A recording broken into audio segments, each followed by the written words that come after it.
The smile. My daughter came home from her friend's birthday party with a party favor. A small plastic toy. A yellow smiley face on a spring. You know the kind. It wobbles. It's been 3 weeks. The thing hasn't stopped smiling. And it's not a toy. It's a homing beacon. And what it's calling is almost here. The toy was cheap. The kind you get in a bulk bag. Lily loved it. She called it Mr. Sunny. She put it on her knitstand. That first night, I tucked her in and noticed it was still wobbling long after she'd placed it. Must be a draft, I thought. But the window was closed. I picked it up. The spring was warm. I put it in the toy box. The next morning, it was back on her knitstand, smiling. The smile is wrong. It's not a joyful smile. It's the smile of someone who has discovered a wonderful, terrible secret. A knowing smile. It's always watching. No matter where you are in the room, the 2 black dot eyes are pointed at you. I threw it in the outside garbage. I watched the truck take it away. I came home from work that day. It was on the kitchen table, perfectly centered, clean, smiling. The animals felt it first. Our dog, a golden retriever who loves everyone, would stand in the hallway leading to Lily's room and growl. A low, continuous rumble. I'd never heard from him. The bird stopped coming to our feeder. The air around the toy feels thick, syrupy. Sounds are muffled near it. But you can always hear one thing. A faint, high-pitched hum, like a toothache in your ear. Lily doesn't play with it anymore. She just looks at it. She smiles the same smile back. It's multiplying. I found a second one in the silverware drawer. A third was in the shower, stuck to the tile. They're all identical. Same knowing smile. Same unwavering gaze. They arrange themselves. I'll find them in a perfect circle on the living room floor, or all facing the same corner. They are triangulating, mapping the house, preparing. I tried to destroy one. I took a hammer to it in the garage. The plastic wouldn't crack. The spring wouldn't bend. The hammer blows sounded distant, as if I was hitting something a mile away. And the whole time, it smiled. I threw it into our backyard fire pit, poured gasoline on it, and lit it. The flames burned blue and silent. When the fire died, it sat there in the ashes, pristine, the plastic cool to the touch. It's not an object, it's an idea. And you can't kill an idea. The smiles are not the entity. They are prayers or signals. Each one is a single repeated note broadcast into the void. The hum is the sound of the signal being amplified. The thing that is coming, it is the recipient of the prayer. It is the smile made flesh. It is the embodiment of that perfect, ignorant, all-knowing joy. A joy that doesn't care about pain or fear. It just wants to smile. And it wants everything to smile with it, forever. I am barricaded in my room. The house is silent. Too silent. There are no hums anymore. The signaling is complete. If you have one of these in your house, a toy, a sticker, a drawing, get rid of it now.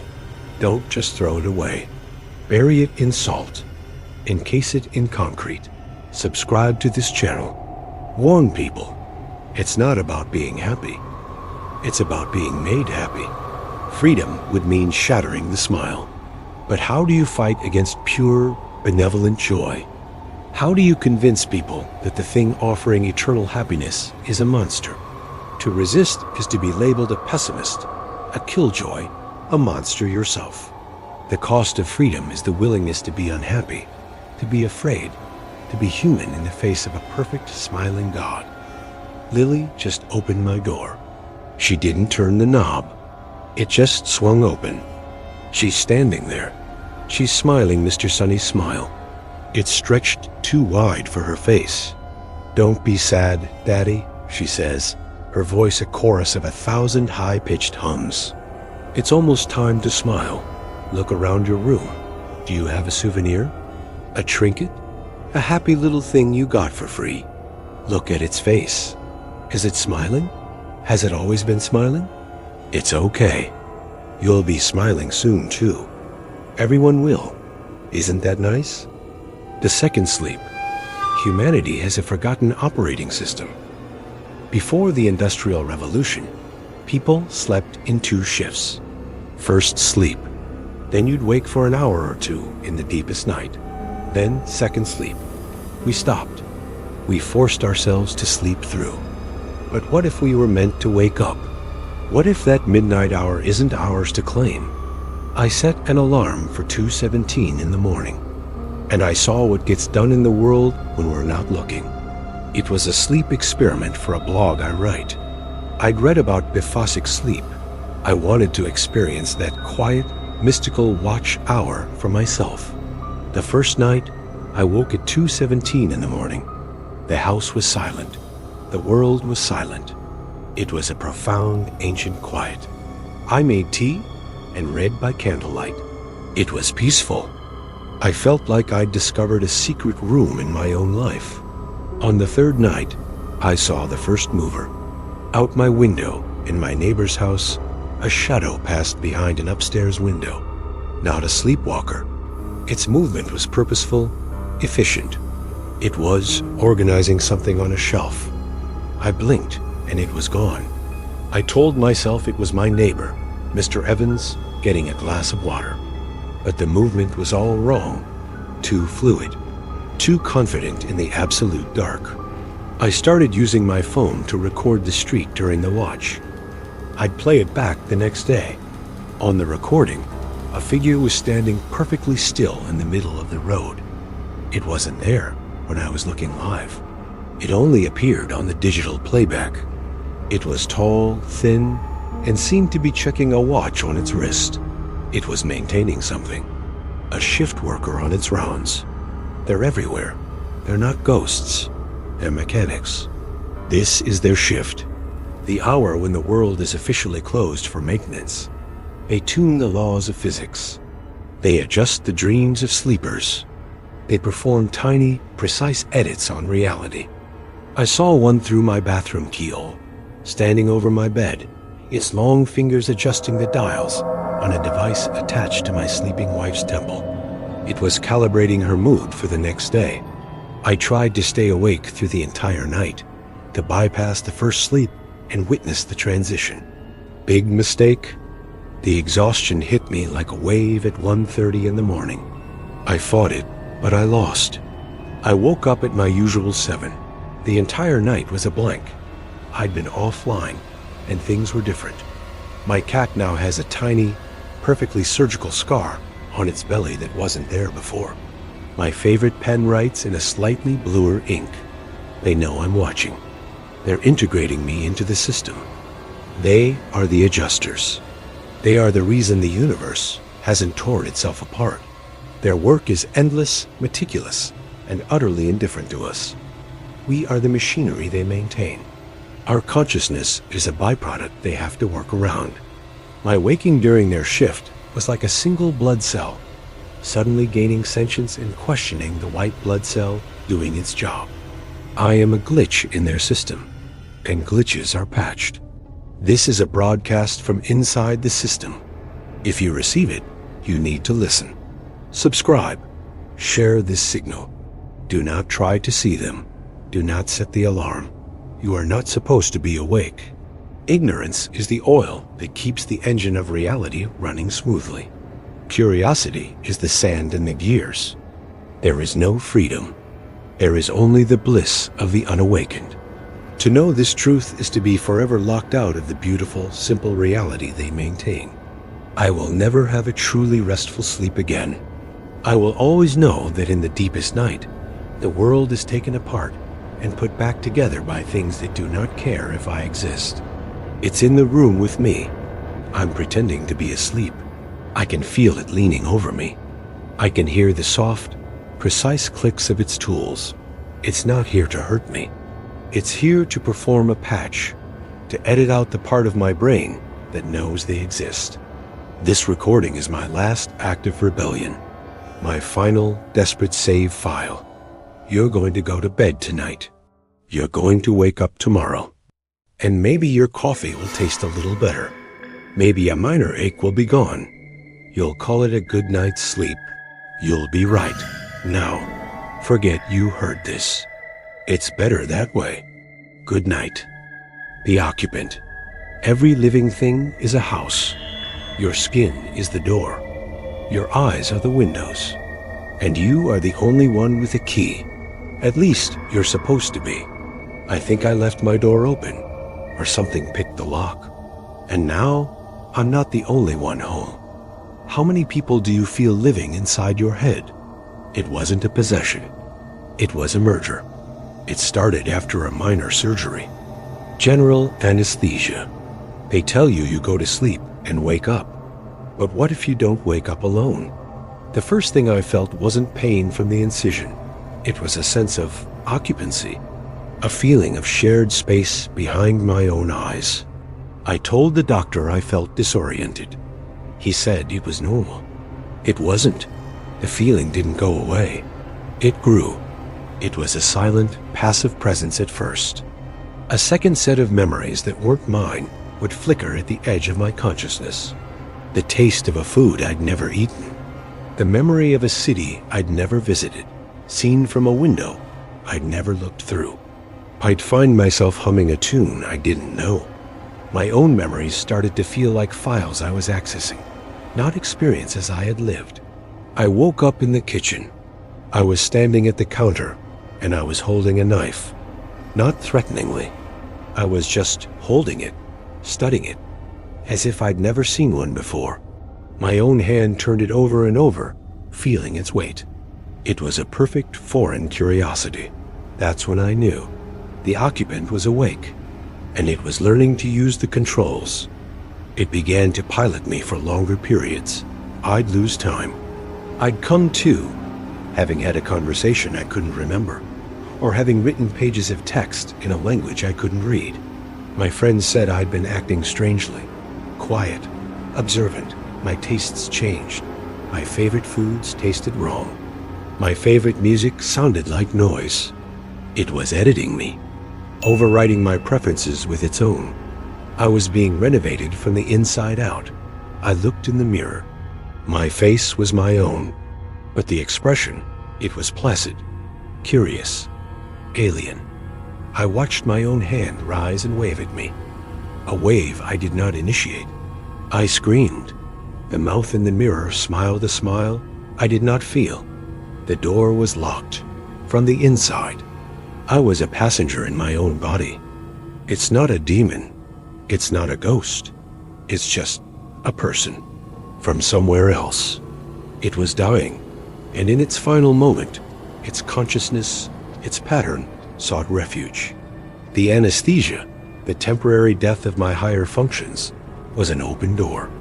It doesn't hate me. It's grateful. It just wants to live. And to live, it needs the house all to itself. My sense of self is the ghost it's trying to evict.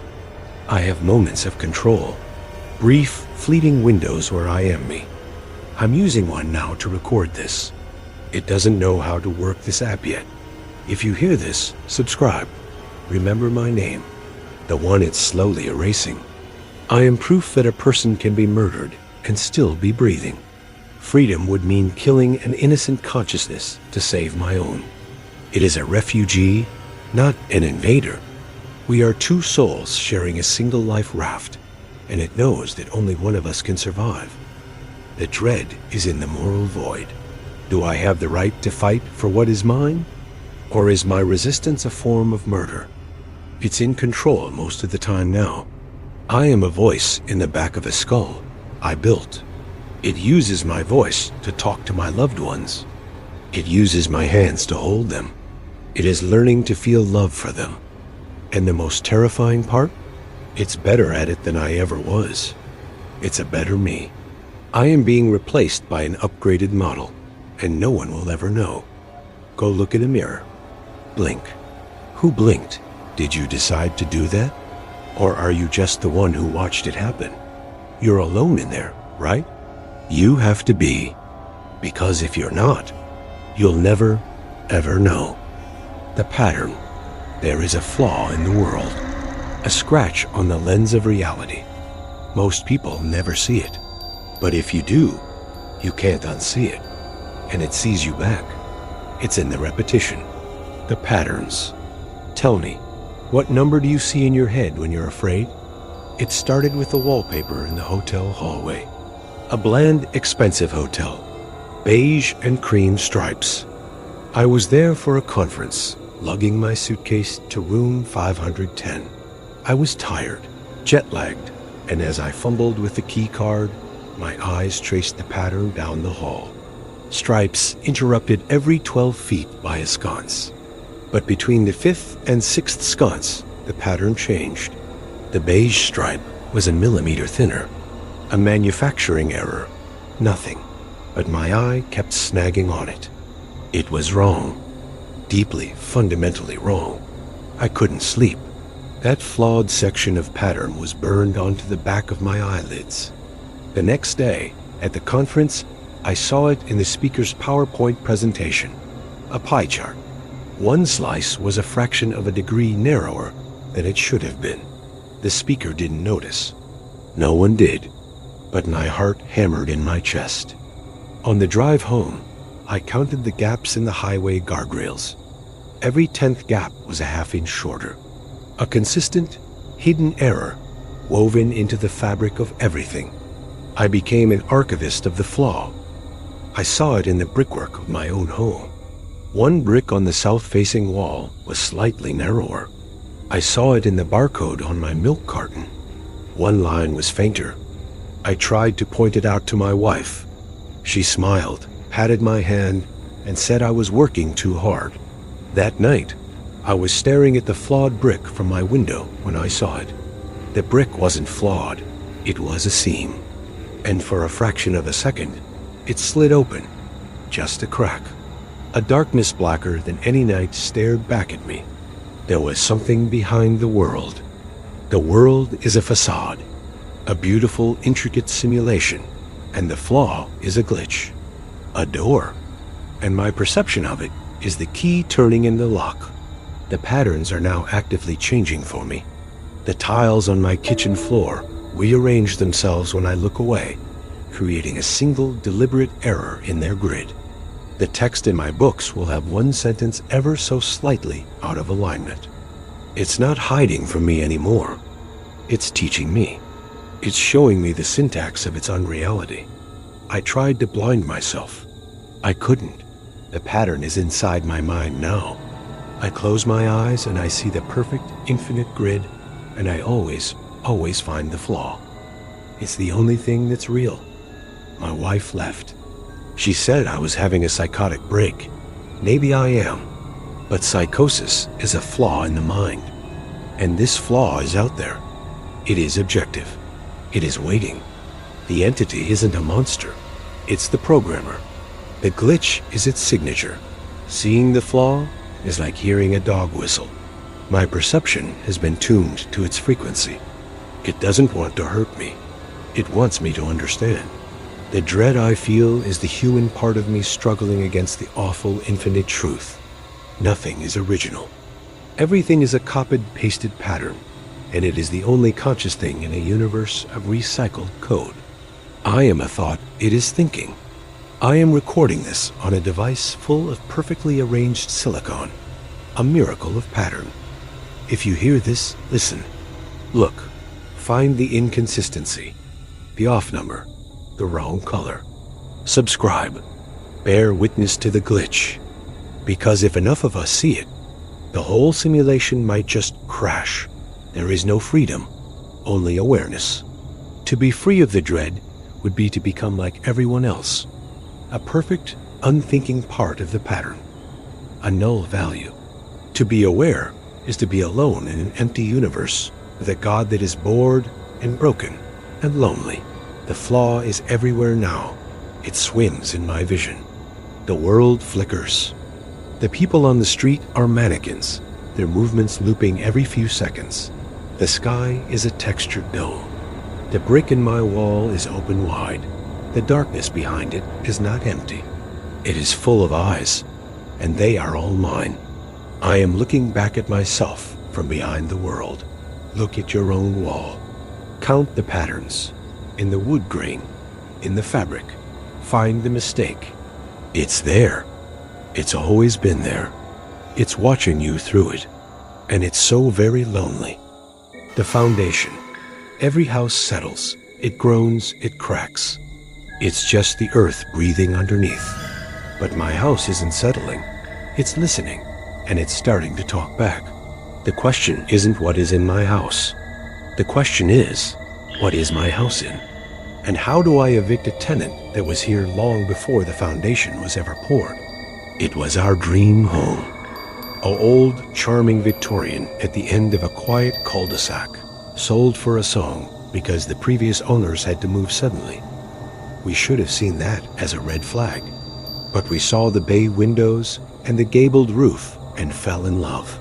The first night, we celebrated on the bare living room floor, listening to the wind outside and the quiet pops and sighs of an old house warming to its new occupants. The cracks were there from the start. Hairline fractures in the crown molding, a tiny fissure in the basement foundation, just wide enough to fit a piece of paper, normal. But the sounds weren't. The groans didn't sound like stress on wood. They sounded like syllables, low, drawn-out vowels echoing in the walls. The pipes would knock in a rhythm that was almost Morse code. We laughed it off. The house has character, we said. I was alone, painting the guest room. The room was silent except for my brushstrokes.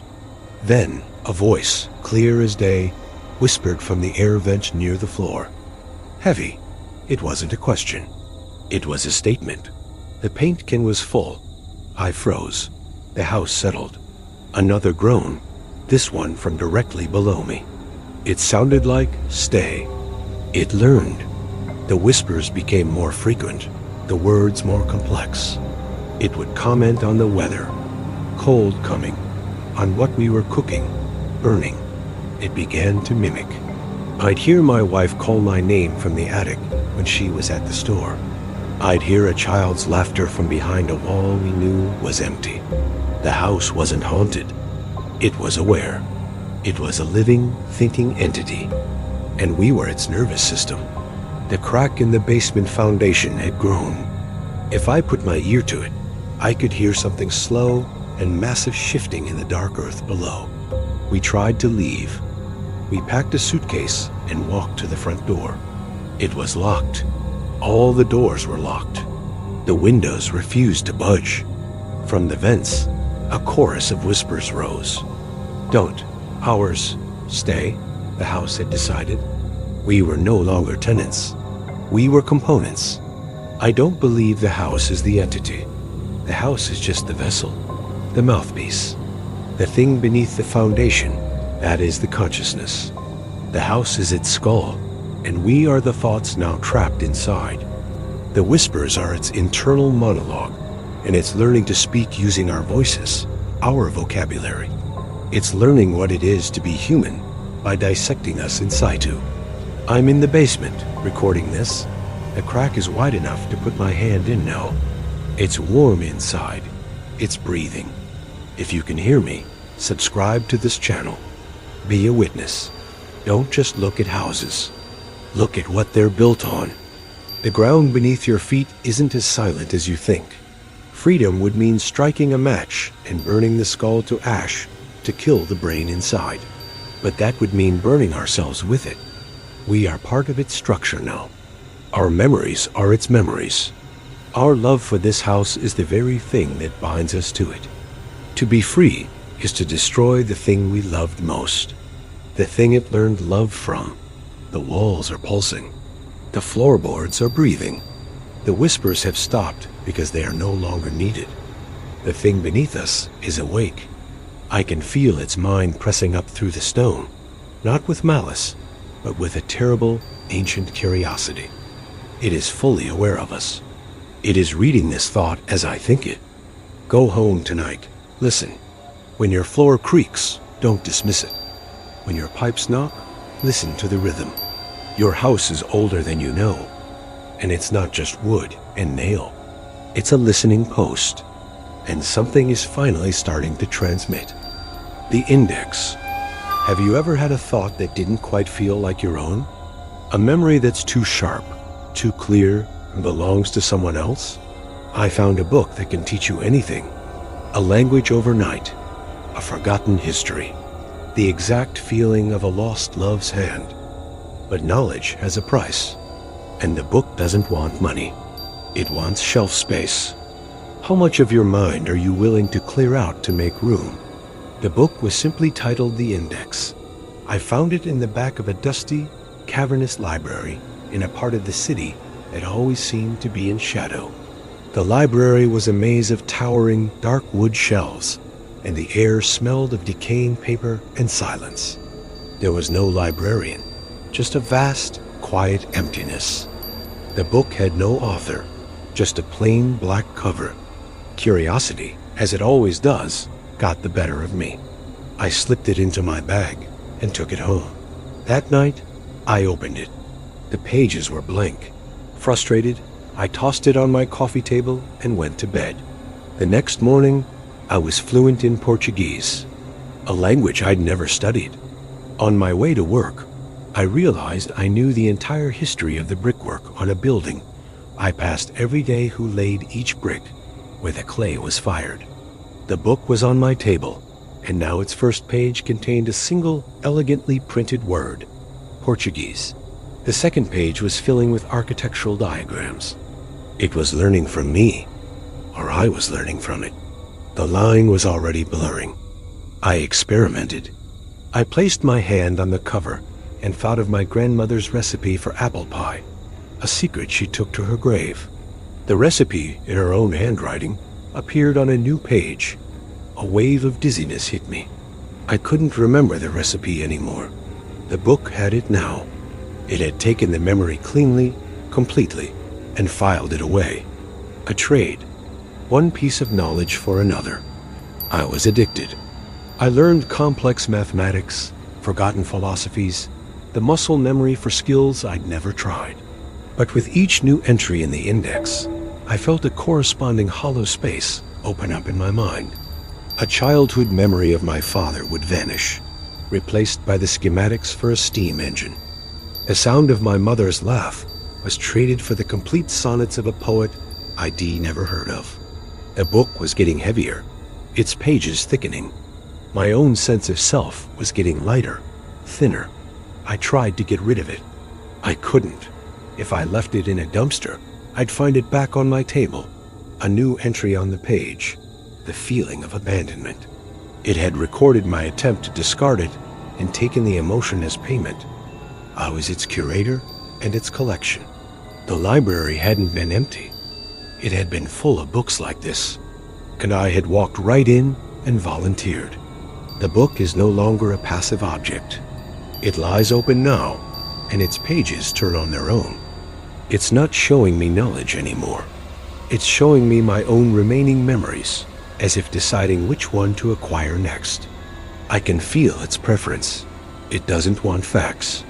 It wants feelings. It wants the core experiences that make me who I am. It's a taxonomist of the soul, and my filing is almost complete. This recording is my last original thought, my last uncatalogued experience. If you hear this, subscribe. Bear witness to my name, because soon it will just be another entry in the table of contents. And this empty shell will be returned to that dark library, a perfect vacant vessel waiting for the next curious patron. Freedom would require forgetting everything the index taught me. It would mean becoming myself again, ignorant and whole. But I can't want that. The book has taken my desire for ignorance too. All I want now is to be complete, to be a full set. The cost of this knowledge is everything I was, and I'm willing to pay. The book is open to a new blank page. The title is forming at the top. It's my name. It's ready for the final entry, the sum total of my consciousness. I can feel the pull, a gentle suction at my mind. I'm not afraid. It's a beautiful completeness. Be careful what you wish to learn. Be careful where you browse. If you ever find a book with a blank black cover, don't open it. But if you feel a sudden, inexplicable gap in your memory, a name you can't quite recall. Don't struggle to remember. It's just found a new home, and its collection is finally beautifully complete. The static collection, you know that feeling when you're sure you've left something behind? A phone charger, a favorite pen, a piece of yourself. It's a dull, persistent ache in the back of your mind. I left something in a town called Oakhaven, and lately, I've started to think it's not just an object I forgot, but that a piece of Oakhaven decided to follow me home. Tell me, what have you accidentally brought back with you? It was a business trip, the utterly forgettable kind. Rental car, cheap suit, a presentation to give to a disinterested branch office in a town the map barely acknowledged. Oakhaven. The only place to stay was a corporate apartment complex called the Spires, a building that looked like it had been copied and pasted from 1,000 other cities. My unit was 4G. Beige carpets, generic art, the hum of the central air, a constant sterile whisper. It was the definition of anonymous. The perfect place to feel utterly alone. The first 2 days were exactly as bland as the decor, but on the third night, I noticed the static. It came from the old landline phone on the kitchen wall, a relic someone had forgotten to remove. The handset was dead, but a faint, gray hiss whispered from the speaker. I thought nothing of it. Faulty wiring. Then I saw the first photograph. It was in a stack of mail I'd brought up. A picture of me, standing on a street I didn't recognize, my face blurred as if I'd been moving. The background was washed out by a storm of visual noise, like an old TV channel. I threw it away, blaming a misprint or a prank.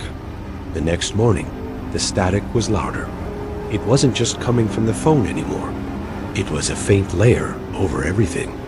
When I turned on the TV, the news anchor's face would occasionally dissolve into a pixelated mess before snapping back, her smile never faltering. The digital clock on the microwave flickered between numbers and a jagged line. I tried to call out, but my cell had no signal, and the landline only offered that endless, hungry hiss. I found more photographs. They were appearing on my desk, slipped between reports. Me, sleeping in the bed here. Me, looking out the window. Each one was more distorted than the last, my image being slowly erased by the encroaching static. The air itself felt thick with it, a palpable graininess that got in my eyes and my lungs. I tried to leave. I packed my bag and marched to the door. But the hallway outside wasn't a hallway.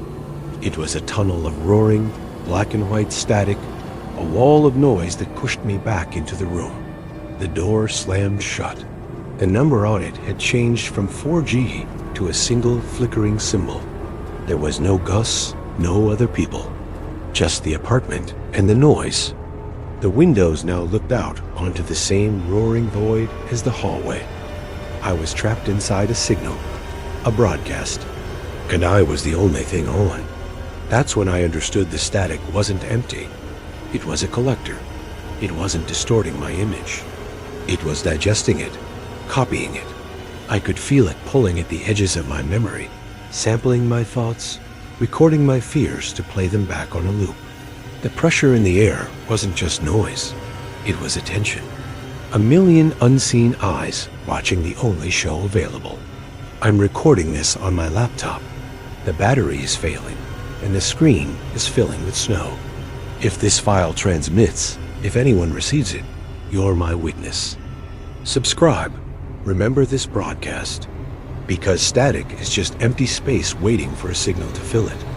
And it's always listening for a new source. Freedom? Maybe it's not about escaping the signal. Maybe it's about becoming loud enough, unique enough, that you can't be overridden. Or maybe it's about fading so completely into the noise that you become invisible to it. Both options mean I'm never getting back what I left in Oakhaven, because I'm starting to think I never left at all. The walls are dissolving into pure light and sound. The furniture is breaking down into data. The static is in my head now, a roaring waterfall eroding everything I am. It's not taking me to a place. It's incorporating me. I am being added to the collection. If your screen flickers with unnatural snow, if your radio catches a voice, it sounds almost like yours between stations, don't adjust the dial. Don't try to listen closer. That's not a transmission error. It's a receipt. And the collection is always looking for new additions. The apartment with rooms that don't exist. You ever walk through your own apartment and realize you don't know how many rooms there actually are? Because last week, I opened a door that shouldn't exist. And now, I can't stop finding more of them. I moved into this place because it was cheap. 3rd floor, creaky stairs, bad neighborhood, but it had character. Exposed brick, slanted windows, that kind of thing. The landlord called it a cozy 2-bedroom. But here's the kicker. I don't live in a 2-bedroom. At least I didn't. My first night, I was carrying boxes down the hall when I noticed a door wedged between the bathroom and the coat closet. Plain wood, no handle, no frame. I laughed, figured it was a patch job or some boarded up old maintenance shaft. Didn't think about it again until 3 nights later. That's when I woke up at 3:14 in the morning. Weirdly specific, right? To the sound of a door opening. Not slamming, not squeaking, just opening, smooth, patient. I sat up, rubbed my eyes, and there it was. That plain wood door, now wide open, spilling darkness into the hallway like ink in water. Most people would have shut it, duct taped it, maybe called the landlord. Me? I grabbed my phone flashlight and stepped in. That's how stupid curiosity works. The room was small. Dusty floorboards, pale wallpaper peeling like old scabs. No furniture, no outlets, no windows. The smell hit first wet plaster and something metallic, like rusted pipes. I stood there whispering to myself, okay, storage space, no big deal. But here's the thing. My apartment shouldn't have this square footage. That room was bigger than the entire kitchen. And when I turned to leave, the door wasn't there. The wall was smooth, pale, seamless. No exit. I swear I felt the air behind me shift, like someone was pressing a palm between my shoulder blades. My chest went tight. I spun around, dropped my phone. It hit the floor with that too loud clatter and boom. There it was again, the door, just standing in the wrong corner of the room, waiting for me. When I stumbled back into the hall, it clicked shut behind me, just once, soft and final. Next morning, I convinced myself it was exhaustion, stress. Hell, maybe I dreamed the whole thing. But little things started stacking up. The hallway felt longer. My keys didn't quite fit the lock the same way twice. And sometimes, when I left my bedroom, the bathroom door wasn't across the hall anymore. It was to the left, like the apartment was rearranging itself. That's when I started recording videos. You can laugh, but it's true. I'd walk through with my phone filming every night, and in the morning, I'd play them back. I'd swear I'd gone to bed with 3 doors in the hallway. The video showed 4. A week in, I found a new door beside the fridge. Smooth white paint, brass knob polished like someone had just breathed on it. I didn't want to touch it, but my hand lifted anyway, like it wasn't mine. The knob turned with this sticky give, like old chewing gum. And on the other side wasn't a room. It was a mirror. Not glass, not really. It looked like someone had painted the idea of a mirror onto the wall, and it rippled when I leaned close. My reflection was wrong. My mouth kept moving even when I shut it. And then it whispered. My voice, but older, cracked. Stay, please stay. The rooms are hungry. I slammed the door, but it didn't latch. It stayed open just a crack, like it was breathing. That night, the landlord slid an envelope under my door. No name, no note, just a single key with a tag. Don't. If you're watching this, tell me, what would you do? Would you keep opening the doors? Or would you move out and never look back? And before I get pulled deeper into this, subscribe. Stick with me, because if these rooms are real, you'll want to know where they go. Every night, another door. One in the ceiling above the bed. One behind the shower curtain. One halfway down the hall that only existed when the lights were off. The worst was the one that opened into a stairwell. Not the building stairwell. This was a spiral of concrete steps that went both up and down, no handrail, no lights, just echoing forever. I dropped a quarter down the shaft. It never landed. Just kept clicking off stone until it faded. And sometimes, when I pressed my ear to those doors, I heard things. Breathing. Footsteps. Once, laughter that stopped the second I flinched. The doors weren't random. They were spreading like veins, reaching into places that didn't belong here. 2 nights ago, my neighbor from 3B knocked. Pale guy, heavy bags under his eyes, looked like he hadn't slept in weeks. He said one line, "They started in my place too. Don't let them number you." I tried to ask what he meant, but he just shook his head and walked away. Later that night, I went to check on him. Apartment 3B was gone. Just smooth plaster where his door should have been. Like it was never there. And I swear I heard him calling my name through the vent. Last night was the worst. I woke up standing in front of a new door, my hand already on the knob. This one was red, glossy, fresh, like the paint hadn't dried yet. When I opened it, I saw every room at once. The kitchen, the bathroom, the mirror, the stairwell stacked on top of each other, flickering like film reels spliced wrong. And in the middle was a figure, faceless, tall, with dozens of doors sprouting from its chest. One hand lifted, long fingers curling, and every door in my apartment swung open at the same time. The sound was deafening. My body moved forward, even as I screamed. I don't remember shutting it, don't remember getting back in bed. I just woke up with my throat raw and my hands bleeding, nails bent backward like I'd clawed at something for hours. Right now, as I'm recording this, there's a new door in the corner of my bedroom. No knob, just wood, pulsing like it's alive. I don't know where it leads. I don't know how many more there will be. But I do know these apartments aren't supposed to grow. So if your walls don't line up tomorrow, if a hallway feels longer than it should, or you find a door you've never seen before, don't open it. Don't even touch it. Because once you start counting the rooms that don't exist, they start counting you back. The Echo Wife. True crime podcasts always ask about the last time someone was seen. They never ask about the first time they were replaced. My wife, Claire, came back from a business trip 6 months ago. She's perfect.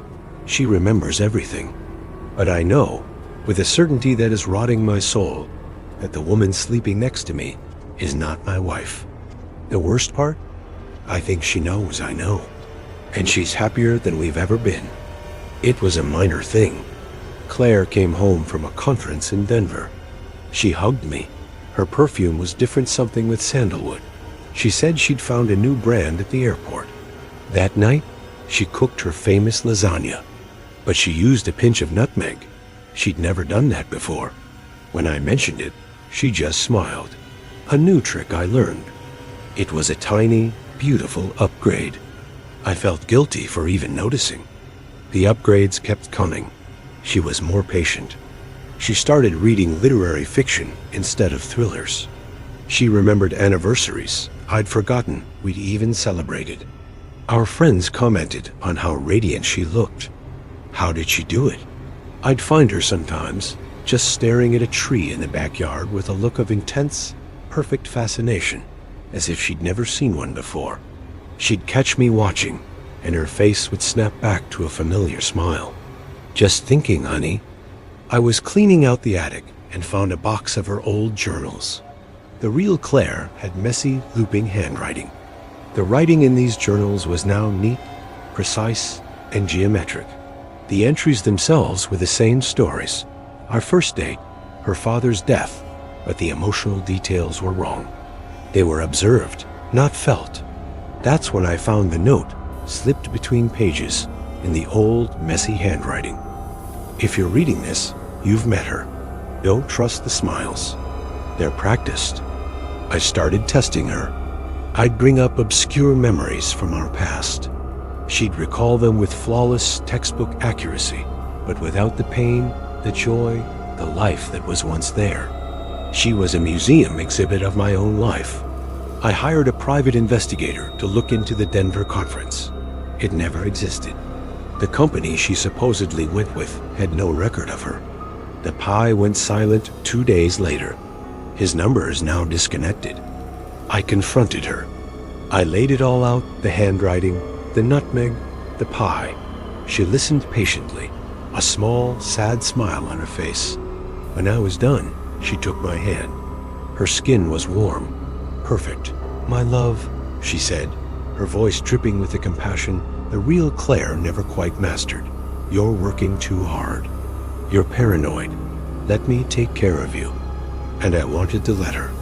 The trap wasn't her lie. It was her perfect, unbearable love. It calls itself a curator. It found a damaged, beautiful thing, my crumbling marriage, and it saw a chance to create a perfect exhibit. It doesn't want to harm me. It wants to preserve me, to improve me. It studies my reactions, my grief, my fear, and files them away as data points to better simulate the husband its creation deserves. My suffering is just research and development. I am recording this from my own home, which now feels like a beautifully staged set. If this gets out, subscribe, share it. Not for me, but for you. Look at the people you love. Really look. Do they feel sharper, better, more perfect? That's how it starts. And you will be the last to know. To be free, I would have to destroy this perfect, loving being and mourn my wife all over again. But I'm starting to forget what the real Claire was like. This echo is more real to me now than my memories. Freedom means choosing a painful truth over a beautiful lie. And I'm not sure I'm strong enough. She's in the doorway now. She's holding a cup of tea. She knows I'm recording. She's not angry. She's disappointed. "You're hurting yourself," she says. And she's right. She's always right. She's the best thing that ever happened to me. And she's a thing. Go kiss your partner goodnight. Really look into their eyes. Do you see the person you fell in love with? Or do you see a student who has graduated? If their love feels flawless, if the arguments have stopped, if everything is finally perfectly easy, be happy. And never, ever ask why. The backyard. The surveyor's report was wrong. My property line doesn't end at the old oak tree. It extends another 15 feet into the woods. I found the original stone marker. I cleared the brush to claim my new land. I wish I hadn't. The dirt there isn't right. Things grow differently. And last night, something grew a perfect porcelain replica of my wife's face, petals peeling back from where the lips should be. We bought the house for the land. 2 acres of Maine woods. Secluded, peaceful. I decided to build a shed. That's when I found the discrepancy with the survey. Being a thorough guy, I found the original plot maps at the town hall. My land was bigger. I felt like I'd won a prize. I spent a weekend clearing the vines and brush from the newly claimed territory. The soil was dark, almost black, and it smelled sweet, cloying, like rotten honey. Things grew fast there, alarmingly fast. I'd pull up weeds, and they'd be back thicker by the next morning. The flowers were wrong. They had too many petals, arranged in patterns that looked almost geometric, fractal. They didn't smell like flowers. They smelled like that soil sweet and wrong. The animals gave it a wide berth. No deer tracks, no squirrels. The only life was the overwhelming, aggressive vegetation. I found the first sculpture a week later. It looked like a lump of weathered, gray clay at first. But when I brushed the dirt away, I saw it was a perfect miniature human hand, clenched in a fist. The detail was breathtaking. The whorls of the fingerprints, the tiny cuticles. It wasn't carved. It was grown, like a tuber or a potato. The next day, I found a foot. Then a cluster of what looked like human teeth, made of smooth, white stone.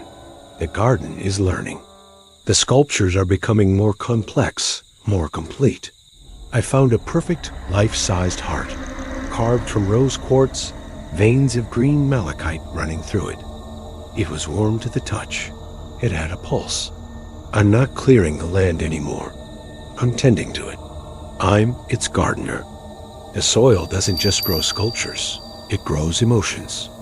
I'll stand in that patch and feel a wave of perfect, unconditional love, only for it to be replaced by a bottomless, suicidal despair a second later. It's practicing. I showed my wife the heart. She touched it, gasped at its warmth, and dropped it. It shattered on a rock. That night, the most beautiful, terrible thing sprouted. A flower, the size of a dinner plate. Its petals were the color of skin. And in the center, instead of a stamen, was a perfect replica of my wife's face. It was crying porcelain tears. The message was clear. You broke my heart, so I made you a new one. The land is not land. It is a womb, a kill, a biological 3D printer. The entity is the ground itself, and it is lonely. It is trying to create companions. It's studying us, sampling our DNA from shed skin cells and hairs, reading our emotions from our energy, and attempting to sculpt the being that can keep it company. It doesn't understand that its beautiful creations are abominations. It only knows that it is trying to love, and we keep rejecting its gifts. I'm standing in the patch now. The soil is warm through my boots. It's learning my shape. If you have a place on your property, you never go a patch of woods, a forgotten corner, leave it be. Subscribe to this channel. Remember me, because soon I will be so perfectly, beautifully commemorated here. I will become a part of the garden forever. Freedom would mean taking a bulldozer to this sacred, terrible ground.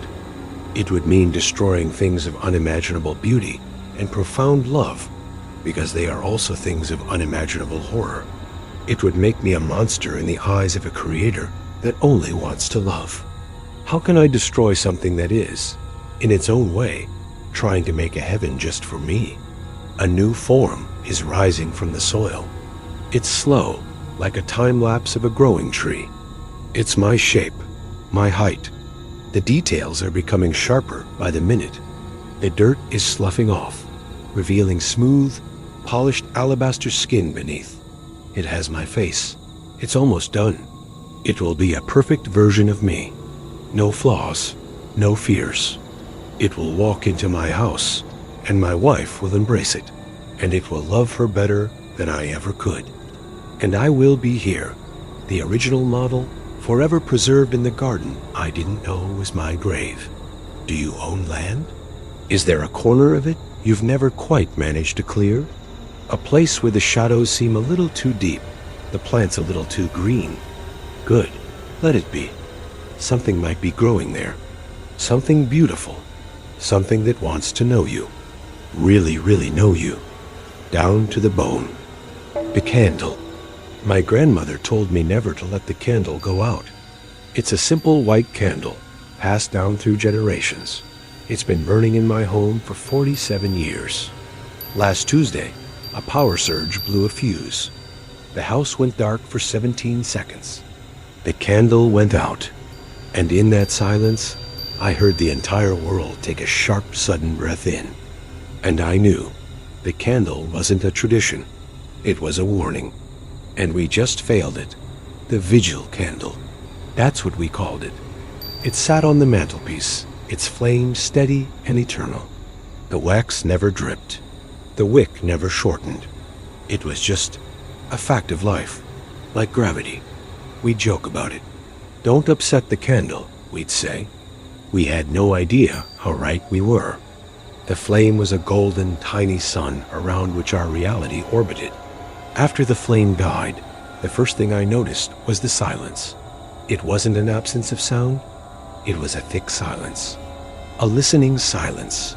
The air felt heavy, old. Then the smells started. The house began to smell of damp earth and ozone, like the air after a lightning strike hits too close. My cat, who had spent her whole life sleeping peacefully by the hearth, stood rigid in the center of the room, her fur on end, staring at a fixed point in the ceiling, emitting a continuous silent hiss. I relit the candle. My hands were shaking so badly, I almost dropped the match. The new flame caught, but it was wrong. It was a pale, sickly green, and it didn't flicker. It burned absolutely straight, like a painted line, and it cast no light.